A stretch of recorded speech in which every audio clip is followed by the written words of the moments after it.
राम राम जी। जय श्री राम। हर हर महादेव। मैं बाबा रामदास और आप देख रहे हैं किस्सा गोई का 9th एपिसोड।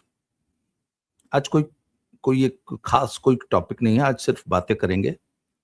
जब से ये किस्सा गोई सीरीज शुरू हुई है, बहुत सारे नए दर्शक, नए सब्सक्राइबर जुड़े हैं और बहुत सारे लोगों ने मुझसे ये सवाल किया कि आप सबसे पहले कुछ अपने बारे में बताइए। हालांकि मैंने अपने बारे में कि मैं कौन हूं, मेरा परिचय क्या है, ये एक बहुत पहले एक वीडियो बनाई थी जो कि मेरे पहले चैनल के लिए बनाई थी, आज से 4-5 साल पहले। वो काफी पुरानी हो गई है, हालांकि वो दोनों चैनल्स पे बराबर चलती है, आजकल भी चल रही है। पर मुझे लगा कि मुझे नए सिरे से एक वीडियो बनानी चाहिए। दर्शक जानना चाहते हैं मेरा बैकग्राउंड क्या है। तो बहुत सारे लोगों ने तो ये पूछा कि आपको जेल के जीवन का इतना अनुभव कैसे है। तो उसके बारे में तो खैर मैंने पिछले वीडियो में एक बता दिया था कि, परंतु आज मुझे लगता है कि मुझे अपने बारे में दर्शकों से बात करनी चाहिए। देखिए, आजकल मुझे लोग बाबा रामदास के नाम से जानते हैं क्योंकि मैंने वानप्रस्थ लिया है, परंतु वानप्रस्थ पूर्व मेरा जो जीवन है उसमें मेरा नाम अजीत सिंह है। और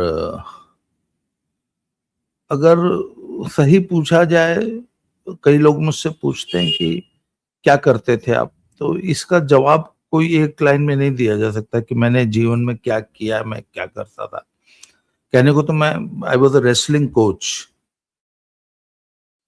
कुश्ती प्रशिक्षक था स्पोर्ट्स अथॉरिटी ऑफ इंडिया में, भारतीय खेल प्राधिकरण, जो कि केंद्र सरकार का जो खेल विभाग है उसको स्पोर्ट्स अथॉरिटी ऑफ इंडिया बोलते हैं, SAI। उसमें मैं प्रशिक्षक था।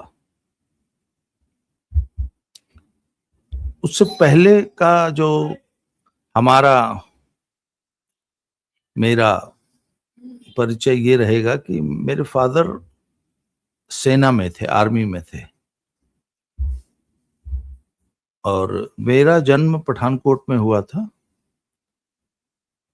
तब मेरे पिताजी आर्मी में भर्ती हो चुके थे। तो जो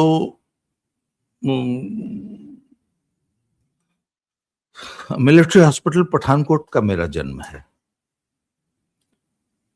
और पिता चूंकि सेना में थे तो हर 2 साल पे उनकी ट्रांसफर हो जाती थी। तो जहां जहां उनकी ट्रांसफर होती थी वहां वहां हम लोग भी चले जाते थे। तो मुझे याद है एकदम बचपन में, शायद 1-2 साल पठानकोट रहे थे, उसके बाद फादर का ट्रांसफर हो गया था अहमदाबाद। मुझे अहमदाबाद की इतनी याद है कि मैं शायद उन दिनों 2.5 साल का था, 2.5 या 3 साल का रहा हूँगा। मुझे बचपन की एक स्मृति याद है कि हमारे एकदम घर के बगल में एयरबेस था एयरफोर्स का, और रात को हवाई जहाज उतरा करते थे, हम लोग वहां टहलते थे माँ के साथ। तो बगल, मतलब जिस रोड पे हम टहल रहे होते थे उससे मात्र शायद 100 या 200 मीटर की दूरी पे हवाई जहाज टेक ऑफ और लैंड करते थे, मुझे इतना याद है। जीवन में पहली बार मैं जब गया हूं नर्सरी क्लास में, वो भी मुझे याद है अहमदाबाद की थी। उसके बाद 5 साल के हुए तो सिकंदराबाद में एक आर्मी कंटोनमेंट है त्रिमिलगिरी, वहां के केंद्रीय विद्यालय से मेरी शिक्षा दीक्षा प्रारंभ हुई। केंद्रीय विद्यालय त्रिमिलगिरी का भी मुझे अच्छी तरह याद है। उसके बाद हम डिफरेंट आर्मी कैंटोनमेंट्स में, उसके बाद मुझे याद है वापस पठानकोट आ गए थे। उसके बाद चंडीगढ़ चले गए, चंडीगढ़ से वाराणसी चले गए, वाराणसी से गैंगटॉक सिक्किम चले गए, सिक्किम से फिर कोटा चले गए, कोटा से अंबाला आ गए, अंबाला। तो कहने का मतलब पूरे भारत के डिफरेंट केंद्रीय विद्यालयों में शिक्षा दीक्षा हुई 12th तक की। 12th की भी नहीं, 10th मान लीजिए। स्कूली जो रेगुलर शिक्षा थी वो मुझे सिर्फ 10th तक प्राप्त हुई। उसके बाद तो मेरी प्राइवेट पढ़ाई हुई, जिसे आप नाम मात्र की पढ़ाई कह सकते हैं। पर मैं मेरे जीवन के जो सबसे इम्पोर्टेंट जो साल जिनको मैं मानता हूं, वो थे केंद्रीय विद्यालयों में बिताए गए दिन। देखिए, एक आम बच्चा, जो आम भारतीय बच्चा होता है, वो पहले जीवन के 10-12 साल आमतौर पे एक ही स्कूल में, एक ही सेट ऑफ फ्रेंड्स, एक ही सेट ऑफ टीचर्स, एक ही शहर, एक ही एनवायरनमेंट में बिता देता है पहले 10-12 साल। परंतु जो आर्मी किड्स होते हैं ना, आर्मी किड्स को एक बहुत बड़ा एक लाइफ का एक्सपोजर बचपन से मिलने लगता है कि हमारी पूरा एनवायरनमेंट हर साल बदल जाए, हर साल। बेशक हम मेरे फादर एक स्टेशन पे 2 साल रहते थे या 3 साल रहते थे, पर क्लास हर साल बदल जाती थी। वो कैसे? मान लीजिए हम 5वीं क्लास में पढ़ रहे हैं, इस साल हमारी क्लास में 40 बच्चे हैं, तो भैया जैसे ही मई जून आता था ना, आधी क्लास चली जाती थी, क्योंकि आधे सारे 95% बच्चे आर्मी पर्सनल के होते थे और हर साल पेरेंट्स का ट्रांसफर हो जाता था। तो पता लगा 40 में से 20 चले गए, 20 नए आ गए। आप एक स्कूल में 2 साल पढ़े, दूसरे वर्ष में 20 नए सहपाठी आ गए। मुझे अच्छी तरह याद है, बचपन में ही हमने ऐसे ऐसे army stations, army cantonments, air force stations का नाम सुना था जो कि आम बच्चा सोच भी नहीं सकता। जैसे मुझे याद है, जैसे क्लास नहीं आती थी हर साल, कहां से आया भाई? हलवारा से। तू कहां से आया भाई? हाशीमारा से, बीनागुड़ी से। अब एक आम गांव का बच्चा या आम शहरी बच्चा, मुंबई में पढ़ने वाला बच्चा, वो 5वीं क्लास में हलवारा, हाशीमारा और बीनागुड़ी का नाम सुनेगा कभी? अच्छा, तुम कहाँ के हो जी? तो हम असम के हैं। तुम कहाँ के हो जी? हम तेलंगाना के हैं, आंध्र प्रदेश के, हैदराबाद के हैं। तुम कहाँ के हो जी? हम तो शिलोंग के हैं रहने वाले। पूरा एक मिनी इंडिया आपके साथ रहता था। अच्छा, हर बच्चा हर स्कूल से कुछ नया सीख के आता था। पूरी की पूरी क्लास पिछले साल किसी और स्कूल में पढ़ती थी, किसी अन्य राज्य में, किसी अन्य स्टेशन पे। इस साल यहां आ गई हमारे साथ। 40 बच्चे 40 डिफरेंट स्कूल्स में पढ़ के आए हैं। सोच लीजिए कितनी डाइवर्सिटी थी और कितना एक्सपोजर था। अच्छा, केंद्रीय विद्यालयों में ना एनुअल फंक्शन का बहुत प्रभाव था बच्चों पे। जैसे जो हमारे यहाँ हर सैटरडे को को करिकुलर एक्टिविटीज में 2 पीरियड की जो है ना एक्टिविटीज होती थी, इसमें म्यूजिक, डांस, ड्रामेटिक्स, स्पोर्ट्स बहुत होती थी। हर स्कूल के एक सेट ऑफ ग्रुप सॉन्ग्स होते थे, हर लैंग्वेज के। मुझे याद है हमने बांग्ला के, तेलुगु, तमिल, मलयालम, असमिया ग्रुप सॉन्ग्स, देशभक्ति के गाने और फोक सॉन्ग्स, इतने। जैसे बच्चों को तो कोई भी गाना सुनाओ, कोई बच्चा असम का है, वो एक असमिया गाना गा रहा है, बच्चों को बहुत पसंद आ गया, तो उसको सुना दे रहे, सुना, वो 2 लाइन गा रहा है। मुझे याद है हमें एक बचपन में तेलुगु गाना ऐसे रटा हुआ था। उसके बाद 2 साल बाद हम नई जगह चले जाते थे। मुझे याद है, मुझे कोटा में हम रहे 2 साल, नहीं कोटा में तो खैर ज्यादा रहे, गैंगटॉक में हम रहे 2 साल। तो वहां पे बहुत सारे लोकल बच्चे भी थे स्कूल में, और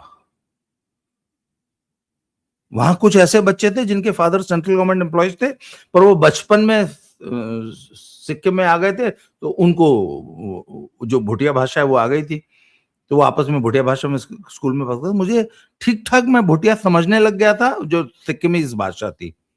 लेप्चा एंड भूटिया 2 भाषाएं शायद बोलते थे वो, तो मैं ठीक ठाक समझने लग गया था और 2-4 लाइनें बोलने लग गया था। उसके बाद हम आ गए कोटा।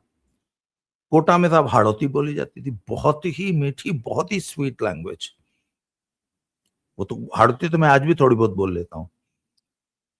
अच्छा, एक्सेंट, मुझे याद है जब हम कोटा में रहते थे तो हमारा एक्सेंट, हिंदी बोलने का एक्सेंट प्योर राजस्थानी हो गया था, हाड़ौती वाला। और बना साहब खाई हो रही हो कैसा चाल रहा है, ये मुझे आज तक वो एक्सेंट याद है। बाद में हालांकि मैंने बूंदी में नौकरी भी की कुछ साल। अच्छा, और एक चीज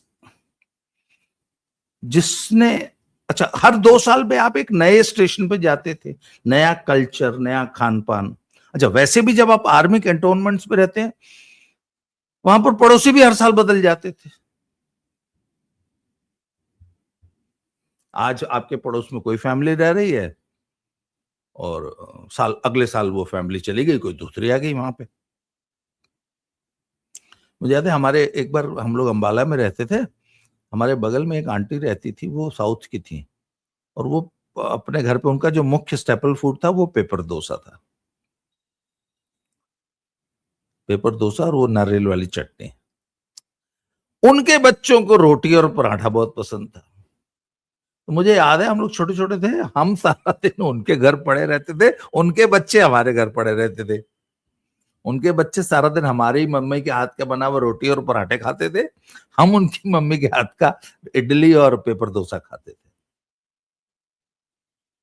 एक बार मुझे याद है हमारे बगल में एक हिमाचली आंटी थी। मैंने लाइफ में पहली बार, जो आज मैं हिमाचली धाम का इतना ज्यादा मतलब मुरीद हूं, हिमाचली धाम का कोई कहना है क्या जबरदस्त क्यूजीन है। मैंने बहुत पहले, मैंने जब 13 साल का था तब मैंने जीवन में पहली बार हिमाचली धाम खा ली थी। राजस्थानी क्यूजीन क्या है इसका मुझे 8वीं क्लास में अच्छा नॉलेज हो गया था। अच्छा, राजस्थानी भोजन की ये है परंपरा। सोच के देखिए आप। तो आर्मी किड होने का एक बहुत बड़ा, अच्छा, दूसरी चीज, आर्मी के कैंटोनमेंट में जो बच्चा रहता है ना, तो वो जो क्लास होती है उसमें कास्ट एंड क्रीड,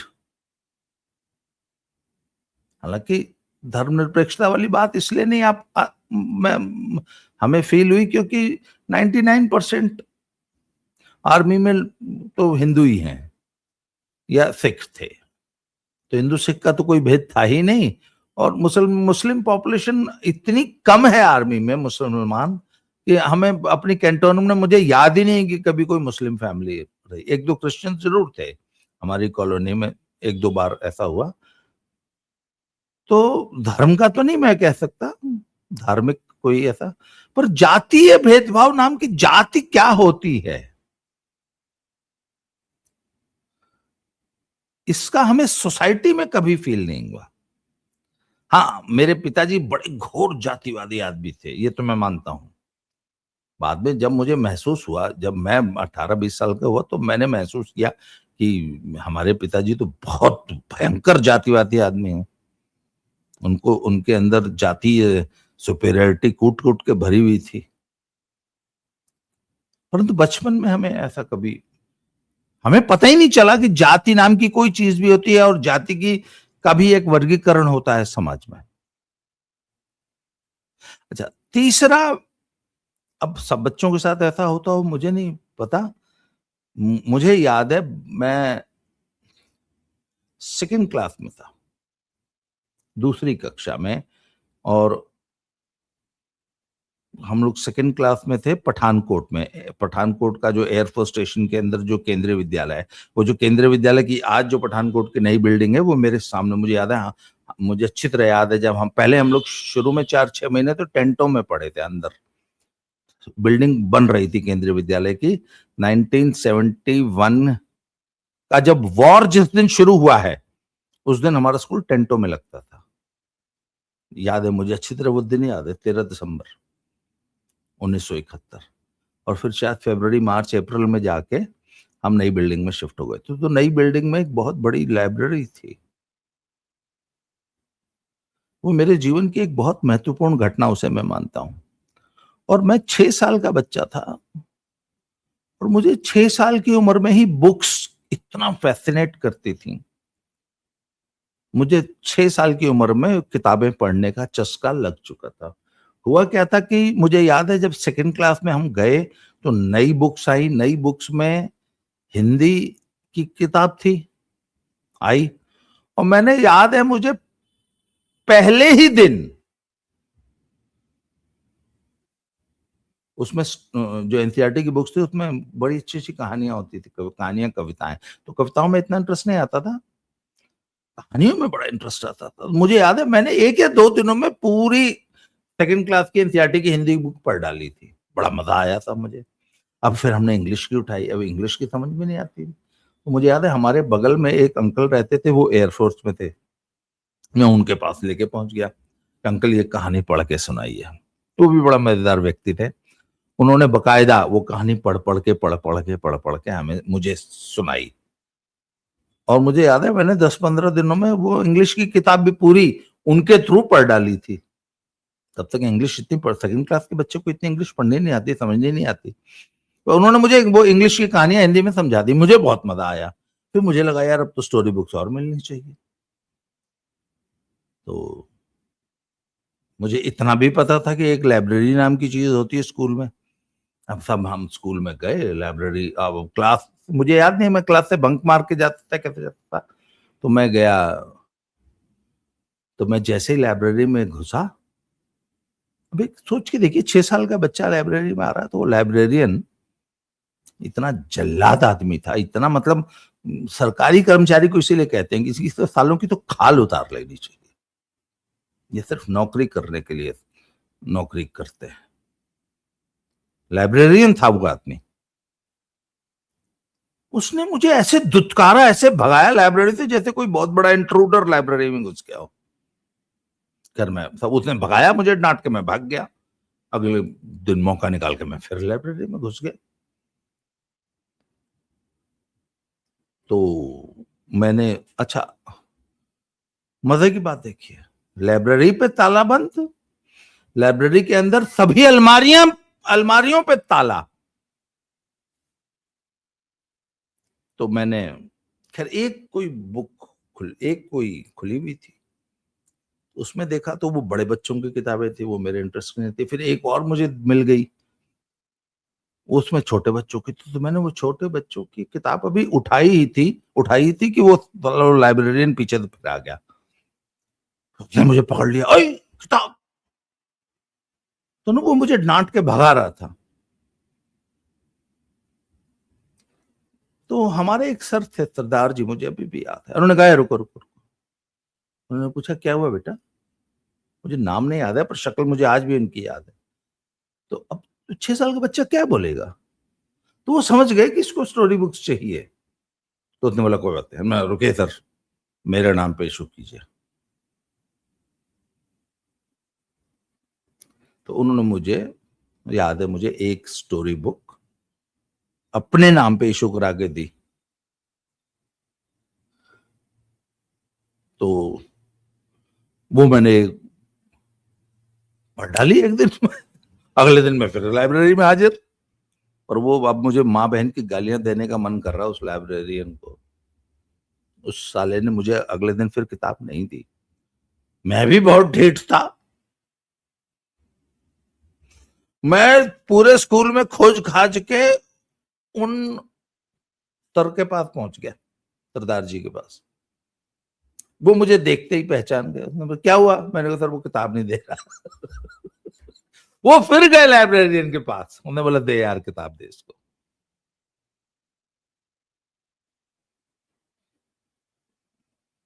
खैर साहब, इस तरीके से पुस्तकों से और पढ़ने के प्रति मेरा प्रेम जो है वो दूसरी कक्षा में जागृत हो गया था। किताबें मेरी सबसे बड़ी दोस्त बन चुकी थी कक्षा 2 में। अच्छा मजे की बात यह कि जो कोर्स की किताबें होती हैं वो तो 2 या 4 दिन में खत्म हो जाती हैं। अगर भाई हिंदी लिटरेचर और इंग्लिश लिटरेचर ये 2 ही तो होती हैं हमारे सिलेबस में। उसमें जो कुछ पढ़ने लायक होता था वो मैं तो 2 दिन में पढ़ डालता था, हर साल जब नई बुक आती थी। फिर मुझे एक बात समझ में आई कि इसका मतलब जो हिंदी की जो एनसीईआरटी की बुक होती है उसमें कहानियां होती हैं। तो मैंने कहा जब मैंने सेकंड वाली पढ़ ली तो मैं थर्ड के बच्चों के तो मैंने दोस्ती डाल ली। या थर्ड वाली किताबें पढ़ डाली, फोर्थ वाली पढ़नी शुरू कर दी, फिफ्थ वाली पढ़नी शुरू कर दी। अच्छा, मुझे याद है उन दिनों एनसीईआरटी की बुक में हमारे सिलेबस में जातक कथाएं, रोहंत और नंदी की कहानियां, नेशनल बुक ट्रस्ट की कुछ पुस्तकें सिलेबस में थी या ऐसी एक्स्ट्रा रीडिंग में थी, वो मिलने लग गई। वो मुझे आज भी याद है मुझे वो। तब तक पता नहीं क्या हुआ, कहां से मुझे, यस, जब मैं 6 साल का था तभी हमारे घर में मुझे एक बाल संस्करण मिल गया महाभारत का। आप सोच लीजिए, 200-250 पेज की किताब महाभारत बाल संस्करण। मुझे आज भी याद है उसमें वो रंगीन चित्र थे और द्रौपदी के चीर हरण का वो जो चित्र बना था वो आज भी मेरी स्मृति में अंकित है। 6 साल के बच्चे ने वो 250 पेज की महाभारत नॉन स्टॉप पढ़ी थी। फिर तभी शायद मेरे घर में या पिताजी ने ला के दी, मुझे याद नहीं है, हितोपदेश, पंचतंत्र मिल गई। ये सब एट द एज ऑफ 6 की बात बता रहा हूं मैं। उसके बाद जब हम पठानकोट से ट्रांसफर होके अन्य केंद्रीय विद्यालयों में गए तो वहां पे लाइब्रेरी का एक बकायदा पीरियड लगता था, हफ्ते में एक पीरियड। तो वहां पे लाइब्रेरी की बुक इशू होने लग गई। मुझे अच्छी तरह याद है, हम 5th में थे, चंडीगढ़, केवी चंडीगढ़। अच्छा, वो भी जो है वो किराए की बिल्डिंग में ही चल रहा था। वो आर्मी की एक बहुत बड़ी बिल्डिंग थी, मल्टी स्टोरेड बिल्डिंग चंडी मंदिर में, उसमें स्टॉप गप रेंज था, अपनी बिल्डिंग नहीं बनी थी केवी की। तो वहां लाइब्रेरी से बुक्स इशू होती थी। मैं 5वीं क्लास में था। तो आज भी मुझे पुस्तक का नाम याद है, सिंदबाद जहाजी की कहानियां, सिंदबाद द सेलर। तब मैंने स्कूल से बुक इशू कराई। अब एक नया स्ट्रगल। हम लोग अनपढ़ माँ बाप, हालांकि मेरे पिताजी तो बहुत बड़े विद्वान आदमी थे हिंदी साहित्य के, पर माँ एकदम, उनको पता नहीं भगवान ने किसने समझा दिया था कि नहीं, पढ़ाई मतलब सिर्फ कोर्स की किताब की होती है, स्टोरी बुक्स नहीं पढ़नी चाहिए। ये आज तक चला आ रहा है पेरेंट्स में। मैं इसका किस्सा भी आगे बताऊंगा आपको। सब मैंने बुक इशू कराई तो मुझे याद है एनसीईआरटी की जो साइंस की बुक है वो काफी बड़ी होती थी, इतनी बड़ी, कम से कम एक इतनी बड़ी किताब थी, साइंस और सोशल स्टडीज की बुक्स। उस बुक में छिपा के मैं सिंदबाद जहाजी की कहानियां अपने आर्मी क्वार्टर के छत पे गर्मियों के दिन में वहां पे एक जगह छुप के बैठ के साइंस वाली बुक के अंदर छिपा के वो सिंदबाद जहाजी की कहानियां पढ़ रहा था। अब माँ ने देखा बेटा गायब है एक आधे घंटे पौने घंटे से, तो उन्होंने ढूंढा। जब नीचे कहीं नहीं मिला तो छत पे देखने आई, तो छत पे देखी तो बेटा पढ़ रहा। तो आई, उन्होंने छापा मारा था बकायदा, छापा मारा तो सब साइंस की बुक के अंदर स्टोरी बुक। अच्छा, कहानी की किताब पढ़ी जा रही है और उसकी किताब नहीं पढ़ी जाती। और उन्होंने मेरी वो किताब छीन ली। मैं अभी हाल में मेरी माँ का देहांत हुआ, आखिरी तक उनसे लड़ता था इस बात कि आपकी वजह से मैं अनपढ़ रह गया, आपने मुझे साहित्य नहीं पढ़ने दिया बचपन में। हालांकि बाद में तो मैं इतना बड़ा विद्रोही हुआ कि मैं आपको क्या बताऊं। पर मैंने कहा जब 5वीं क्लास में मैं, अच्छा 5वीं क्लास में एक और बहुत बड़ी घटना हुई मेरे साथ। अब now I was craving for books. एक बार मैं अपने पिताजी के रेजिमेंट में गया तो वहां पर भी एक लाइब्रेरी थी छोटी सी, और उसमें सब बड़े लोगों की किताबें थी, बचपन बच्चों के लिए कोई साहित्य नहीं था। तो पता नहीं कैसे मेरे बगल में एक अंकल जी रहते थे, मैंने उनसे ऐसे कहा, अंकल आपकी जो लाइब्रेरी है रेजिमेंट की उसमें है बुक्स? उन्होंने बोला हाँ है। अंकल, मैंने कहा मुझे ला के दीजिएगा ना प्लीज। तो उन्होंने मुझे 3-4 बुक्स ला के दे दी, और मैंने वही माँ से छुपा के किताब पढ़नी पड़ती थी, तो मैंने वो जैसे ही किताब ली और अपने बैग में छुपा लिया। और वो बैग लेके अगले दिन मैं स्कूल चला गया, और स्कूल जाते ही पहली फुर्सत में मैंने वो बुक अभी निकाली ही थी, एक और छापा पीछे से पड़ा, मैडम क्या पढ़ रहे हो? उन्होंने वो किताब देखी है ऐसे, और उन्होंने फिर बैग चेक किया, 3 और किताबें थी, वो चारों किताबें उन्होंने जब्त कर ली। मैं बड़ा घबराया, मैं तो किसी से मांग के लाया था बुक। करीब आधे घंटे पौने घंटे बाद 2-3 मैडमें आई, ए इधर आओ। मैं घबराया हुआ, 5th क्लास की बात है ये। तो मुझे ये किताब तुम्हें कहाँ से मिली?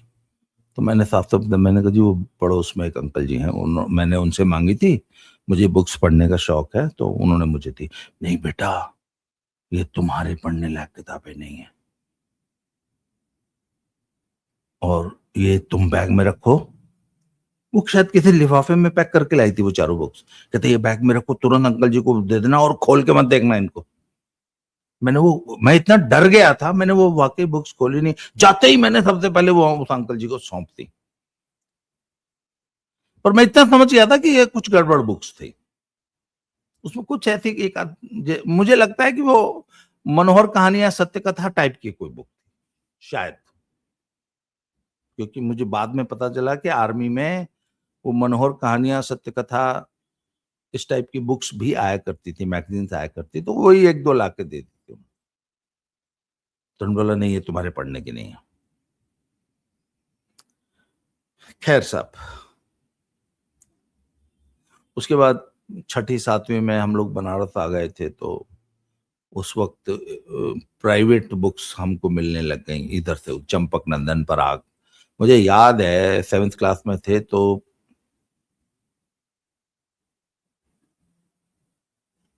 चंपक में या ऐसे चंपक में एक सीरीज छपी थी, 72 साल का बच्चा।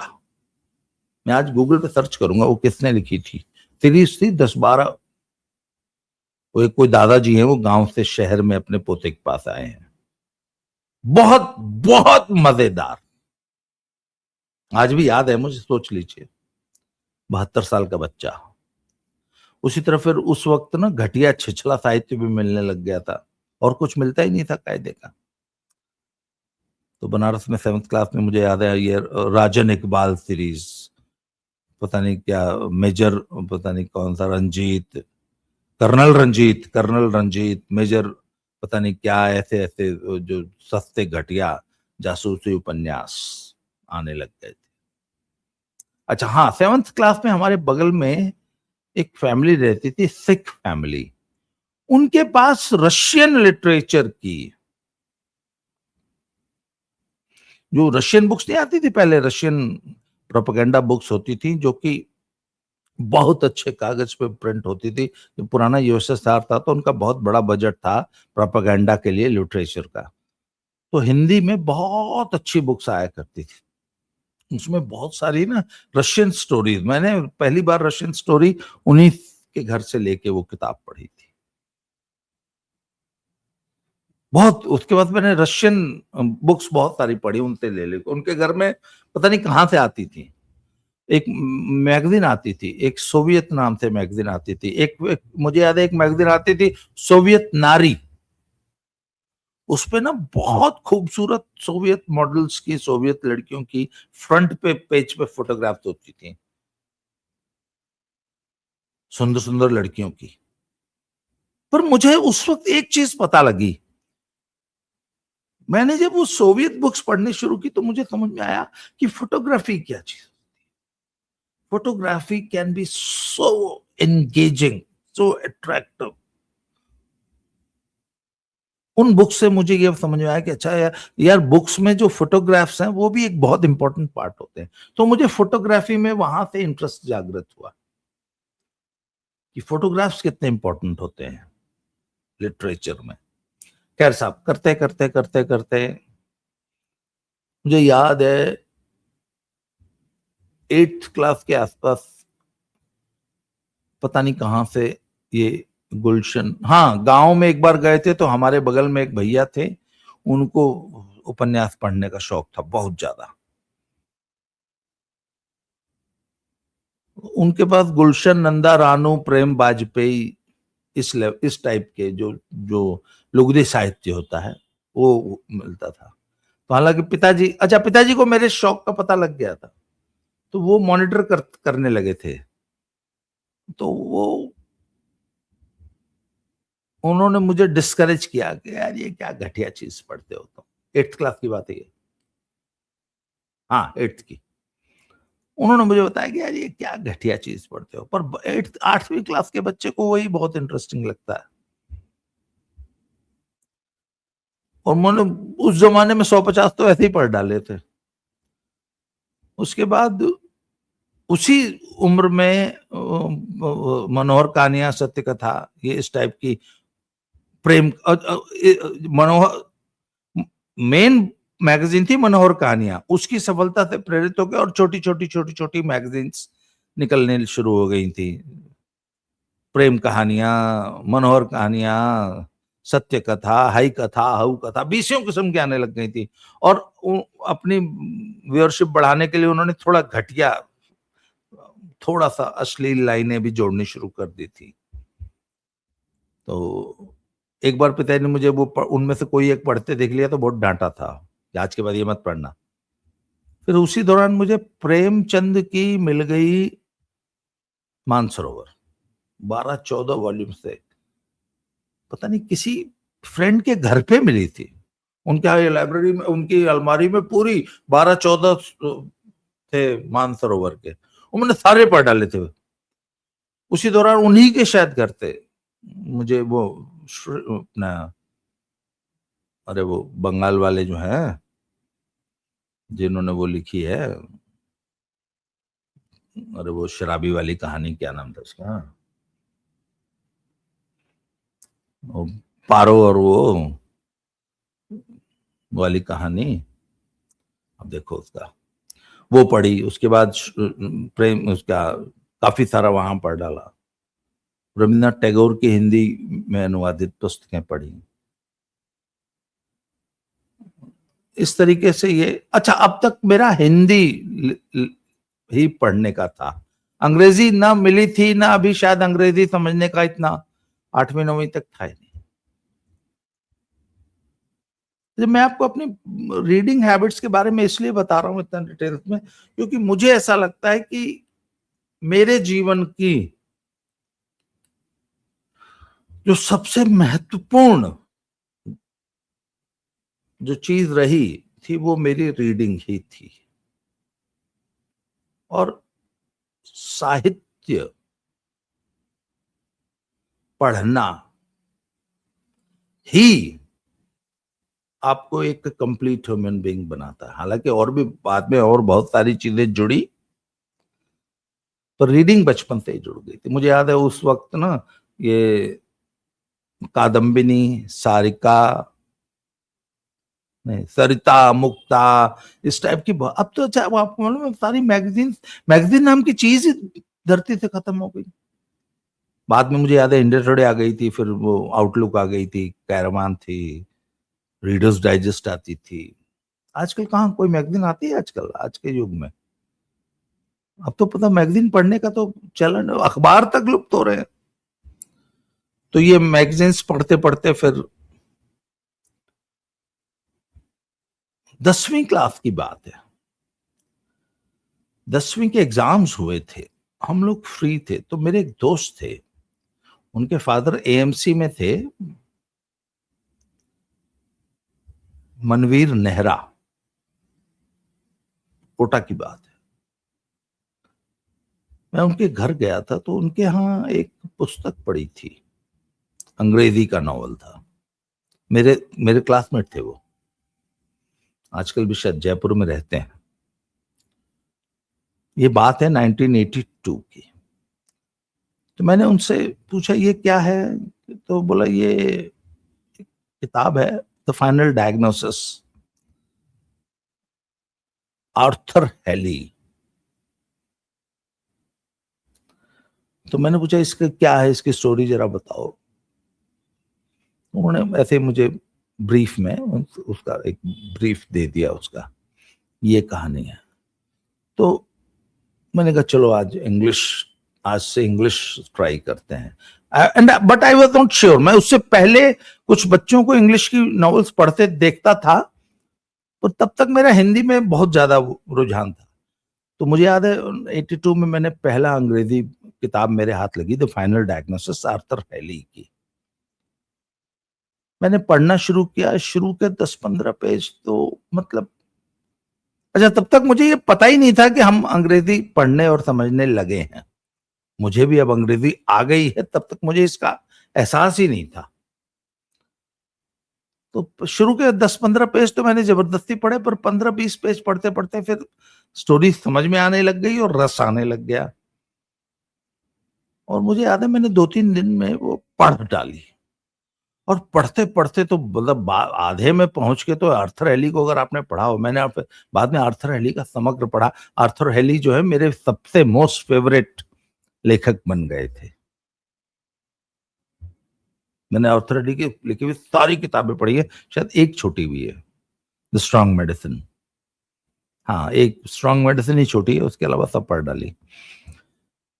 तो फाइनल डार्कनेस पढ़ी, पढ़ते पढ़ते मुझे लगा, या मैंने कहा यार इतनी डीप नॉलेज इस लेखक को है।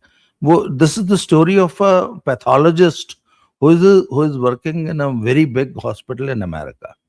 तो पूरे हॉस्पिटल का मैनेजमेंट और एक पैथोलॉजिस्ट की क्या जिंदगी होती है उस हॉस्पिटल में, क्या रोल होता है, हॉस्पिटल चलते कैसे, एक बहुत बड़ा हॉस्पिटल कैसे मैनेज होता है। मुझे लगा यार ये पक्का या तो ये लेखक या तो खुद डॉक्टर है, पैथोलॉजिस्ट है, या किसी हॉस्पिटल का मैनेजर है।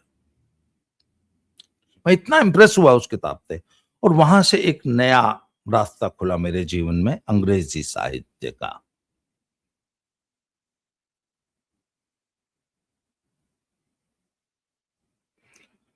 तो उसके बाद the second book which I read in English was, I still remember, उन्हीं के घर पे मैं 2 दिन बाद वो किताब पढ़ के उनको लौटाने गया, तो वहां एक और पढ़ी थी, स्टोनफोर्ड डैनी फिशर, हैरोल्ड रॉबिन्स।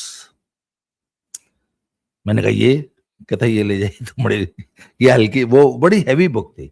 मतलब अगर आप आर्थर हैली को भी पढ़ेंगे तो बाकी अंग्रेजी लेखकों की तुलना में आर्थर हैली बड़ा हैवी लेखक है, गूढ़ विषयों पे लिखता है, ऐसे कोई आम चालू चलताऊ विषयों पे नहीं लिखते, बहुत ज्यादा हैवीली। मतलब आर्थर हैली के बारे में ये था कि उन्होंने पूरे जीवन में 8-10 किताबें लिखी 50 साल के करियर में, और किसी भी बुक को लिखने से पहले वो 5 साल रिसर्च करते थे, 5 साल उस विषय की रिसर्च करते थे, 5 साल, तब जाके पुस्तक लिखते थे।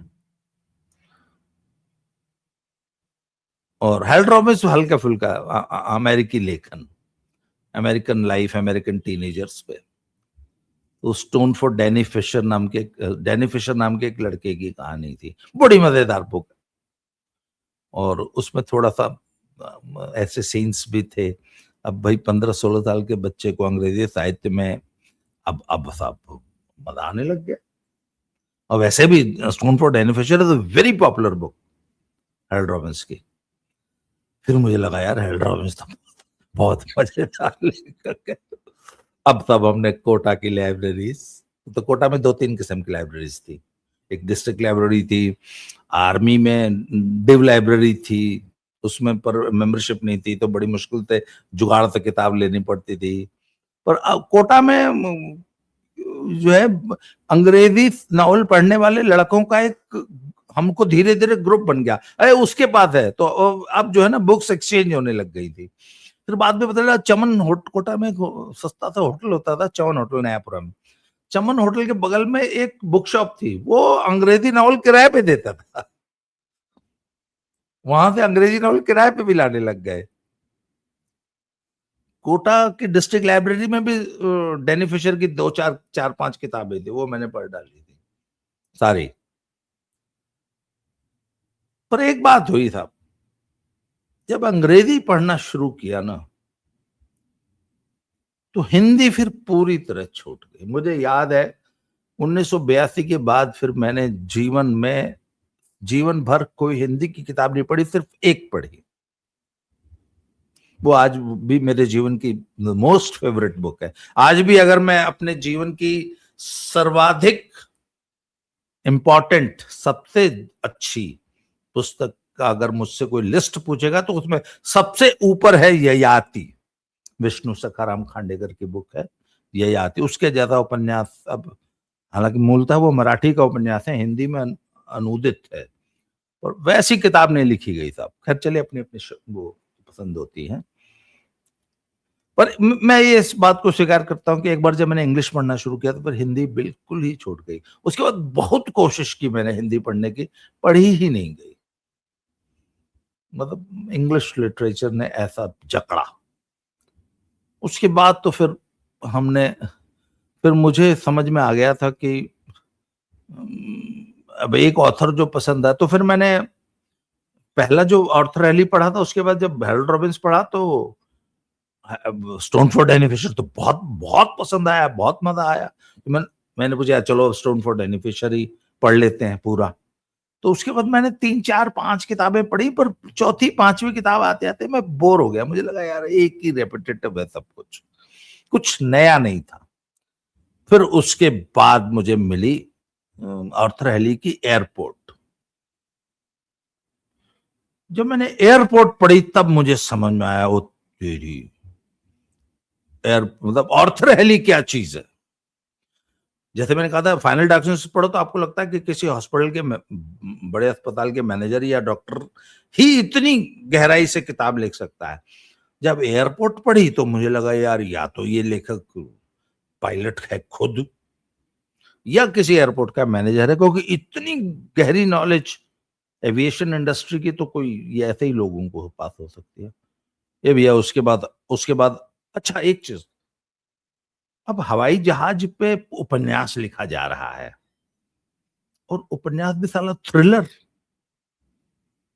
हाँ, मजे की बात, उपन्यास भी थ्रिलर, मतलब इतना ग्रिपिंग कि आप छोड़ नहीं सकते। तो भैया जब एयरपोर्ट पढ़ लिया तो होटल पढ़ा तो फिर व्हील्स पढ़ा, फिर इन हाई प्लेसेस, और उसके बाद तो फिर ऐसा चस्का लगा ना आर्थर एली का, फिर तो जो मिला वो पढ़ा, खोज खोज क्या। अच्छा, उन दोनों आर्थर एली सक्रिय लेखक थे, हर 5 साल में एक नई किताब आती थी। और उस जमाने में, कब 80s में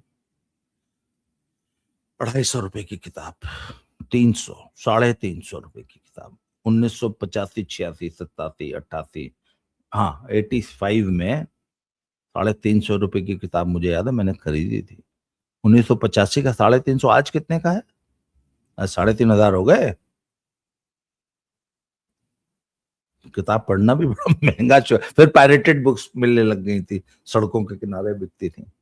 उसके बाद फिर लेखक बदले, रॉबर्ट लुडलम पढ़ा, उसके बाद वो और भी बीसियों लेखक थे, रॉबिन कुक, उसके बाद बहुत बाद में आके जॉन ग्रिशम, और ये आपके और भी जितने भी ये बेस्ट सेलर्स थे।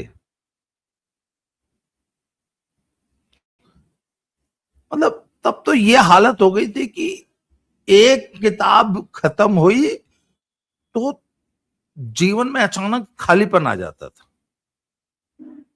नशा नहीं होता, नशा क्या होता है किसी भी चीज का, ये मैंने किताबों में पाया।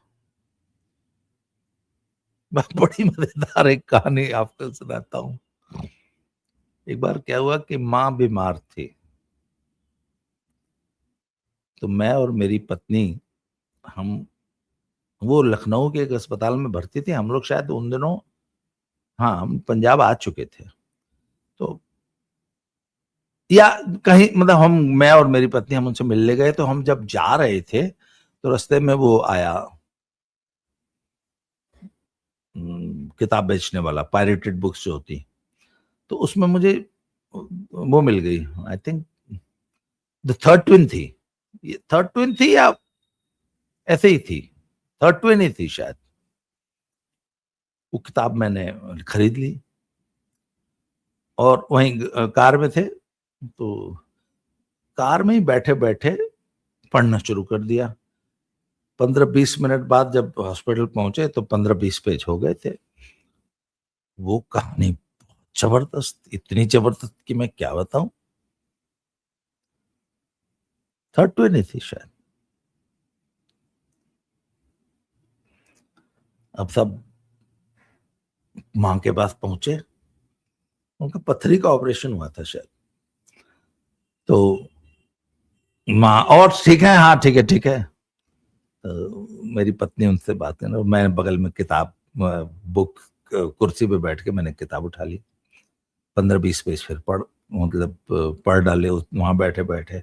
अब 35-40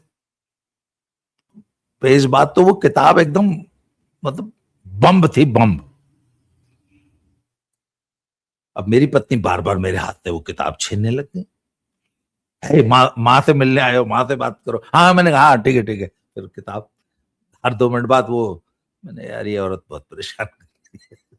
हमने तब वो किताब उठाई, हम कमरे से बाहर। करीब आधा पौना घंटा हो गया, फोन नहीं थे तब तक। आधा पौना घंटा हो गया, 1 घंटे बाद हो गया, तो मेरी पत्नी ने मुझे ढूंढना शुरू किया, अब मैं कहाँ मिल रहा हूँ। तो ऐसे वो बालकनी में खड़ी थी उस हॉस्पिटल के रूम के, तो उन्होंने देखा कि फुटपाथ पे बैठा एक आदमी कुछ पढ़ रहा है।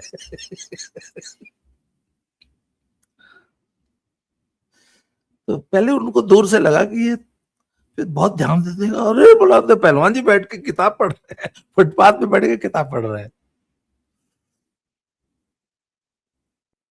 और मुझे याद है, मतलब मेरी बीवी लड़ती रही मुझसे उस दिन सारा दिन।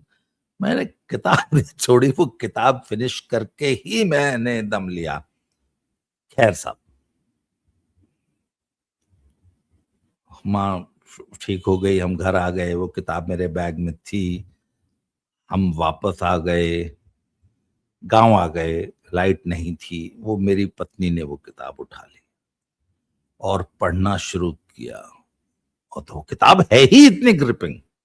मैं अपने लाइफ के जो मोस्ट फेवरेट थ्रिलर की बात करूंगा जब, तो उसमें मैं बताऊंगा आपको। तो उन्होंने भी अब किताब पढ़ना शुरू, अब मैं समझ गया कि हाँ अब इसको मजा आ रहा है।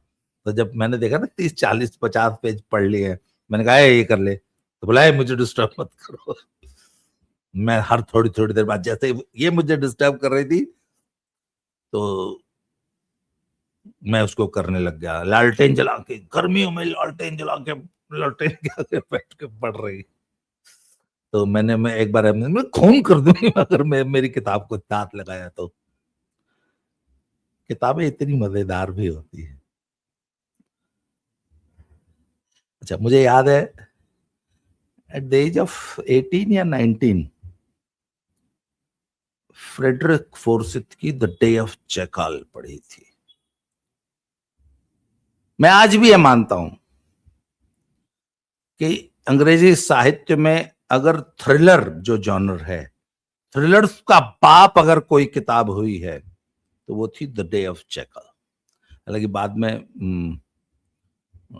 डॉक्टर राजीव मिश्रा बोलते हैं कि नहीं, वो है ना, वो कौन सी द विंची कोड भी बहुत जबरदस्त थ्रिलर है। पर मुझे तब द डे ऑफ जैकल से बड़ा थ्रिलर मैंने नहीं पढ़ा आज तक।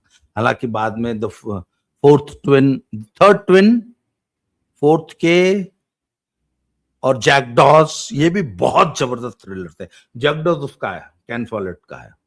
जो कैन फॉलेट की किताबें भी, वो स्पाई जॉनर में लिखते हैं। उनकी जो पहली किताब मैंने पढ़ी थी, lying down with lions, lying down with lions, Afghanistan पे है वो बुक, गजब बुक। वहां से मुझे कैन फॉलेट समझ में आया कि कैन फॉलेट क्या चीज है। फिर कैन फॉलेट ने जैकडॉज लिखी, हाँ कैन फॉलेट ने ही जैकडॉज लिखी थी। उसके बाद फ्रेडरिक फोर्सिथ की द नेगोशिएटर, जबरदस्त बुक। उसके बाद हल्के फुल्के बुक्स में बहुत मजेदार जो एक लेखक हुए हैं सिडनी शेल्डन, उनका भी मैंने ऑलमोस्ट समग्र पढ़ा है, बहुत जबरदस्त राइटर।